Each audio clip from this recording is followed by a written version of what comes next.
This is a story about a world obsessed with stuff. It's a story about a system in crisis. We're trashing the planet, we're trashing each other, and we're not even having fun. The good thing is that when we start to understand the system, we start to see lots of places to step in and turn these problems into solutions.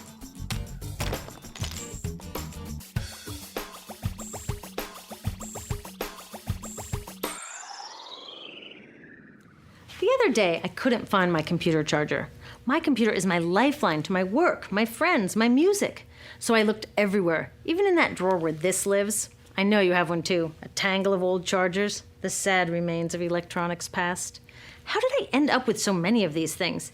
It's not like I'm always after the latest gadget. My old devices broke or became so obsolete I couldn't use them anymore. And not one of these old chargers fits my computer. Ugh!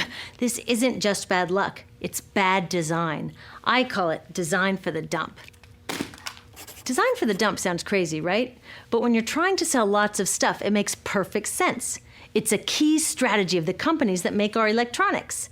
In fact, it's a key part of our whole unsustainable materials economy.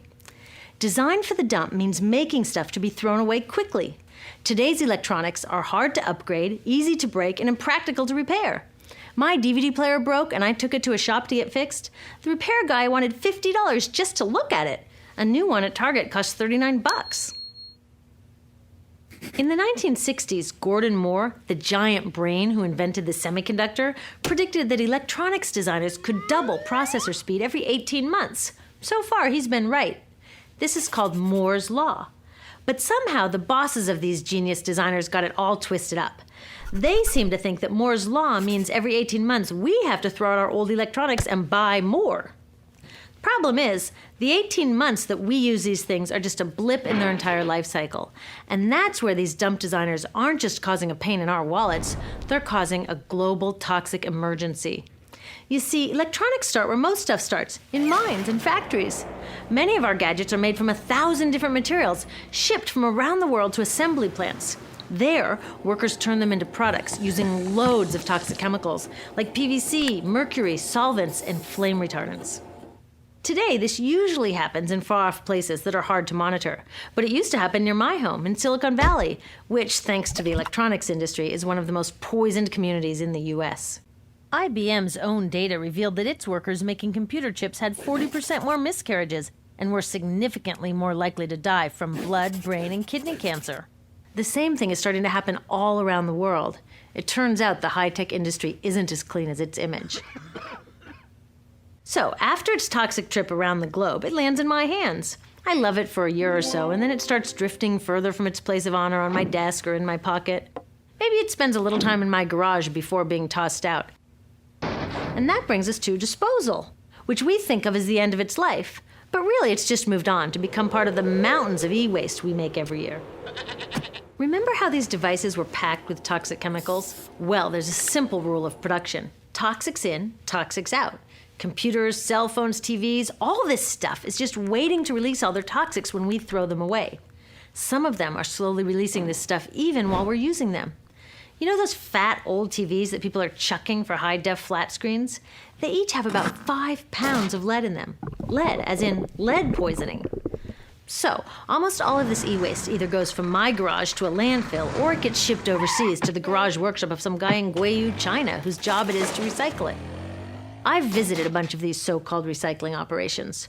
Workers without protective gear sit on the ground smashing open electronics to recover the valuable metals inside and chucking or burning the parts that no one will pay them for.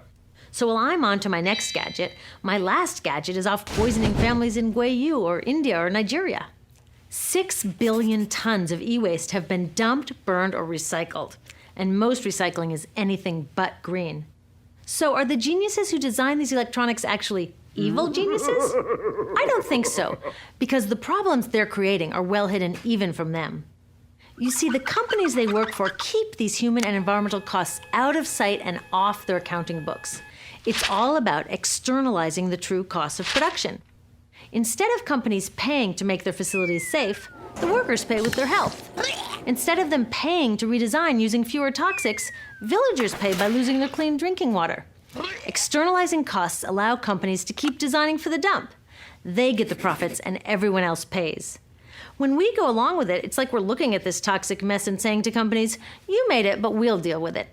I've got a better idea. How about you made it, you deal with it? Doesn't that make more sense? Imagine that instead of all this toxic e-waste piling up in our garages or in the streets of Guayu, we sent it to the garages of the CEOs who made it.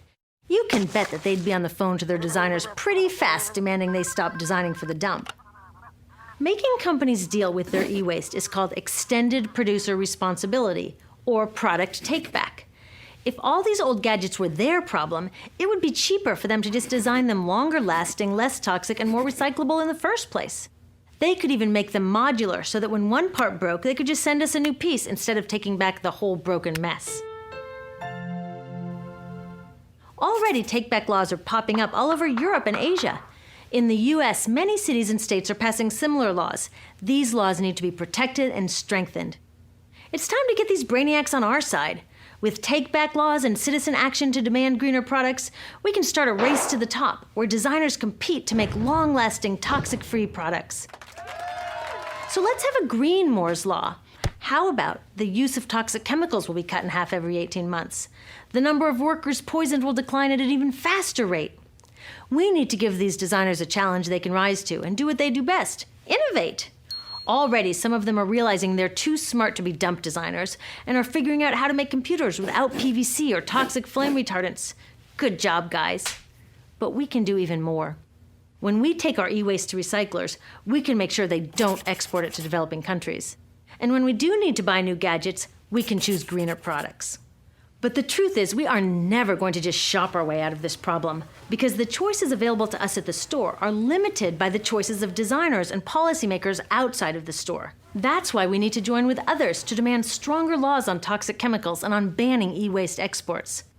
There are billions of people out there who want access to the incredible web of information and entertainment that electronics offer. But it's the access they want, not all the toxic garbage. So let's get our brains working on sending that old design for the dump mentality to the dump where it belongs, and instead building an electronics industry and a global society that's designed to last.